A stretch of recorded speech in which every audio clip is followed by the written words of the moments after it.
Hello everyone, myself doctor Surabhi Solanki. आज हम जानेंगे कि प्रेगनेंसी का पता कैसे चलता है। अगर आप सेक्सुअली एक्टिव हैं या फिर आपने सिंगल बार भी सेक्स किया है अनप्रोटेक्टेड, तो आपको ज़रूर कुछ साइंस का ध्यान रखना चाहिए। अगर आपका पीरियड रेगुलरली आता था और अब आपका पीरियड मिस हो गया है, पीरियड जिस डेट पे आप एक्सपेक्ट कर रही थी उस डेट पे नहीं आया है, कुछ दिन बीत गए हैं, तो इसे पीरियड का मिस होना कहते हैं।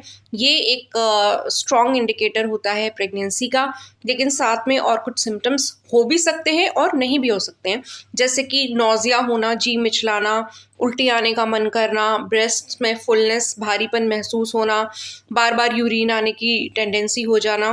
तो ये कुछ सिम्टम्स जनरली प्रेगनेंसी के साथ एसोसिएटेड हो सकते हैं, लेकिन ज़रूरी नहीं है। ज़्यादातर मैक्सिमम टाइम्स 90 to 95% टाइम्स जो सिम्टम आपको मिलेगा वो है मिस्ड पीरियड। कुछ लोग इम्प्लांटेशन ब्लीडिंग के बारे में बताते हैं, लेकिन ये जो इम्प्लांटेशन ब्लीडिंग होती है या क्रैम्प होता है, ये ज़्यादातर महिलाएं एक्सपीरियंस नहीं करती हैं, इसलिए इस पे ज़्यादा रिलाई करने की ज़रूरत नहीं है। अगर आपका पीरियड मिस हुआ है तो आप वेट कीजिए 7 डेज़।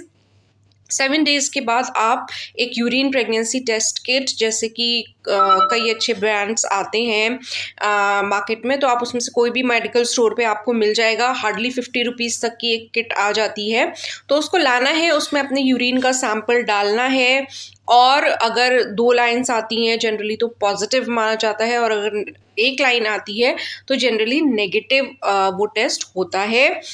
यहाँ पे बहुत ही शॉर्ट में, क्योंकि मुझे बताना है, इसलिए इसमें के ज़्यादा डिटेल्स में मैं नहीं जाऊँगी। आप मेरे लॉन्ग वीडियोज़ में देखेंगे तो आपको मिल जाएगा कि सही तरीके से टेस्ट किस तरीके से किया जाता है।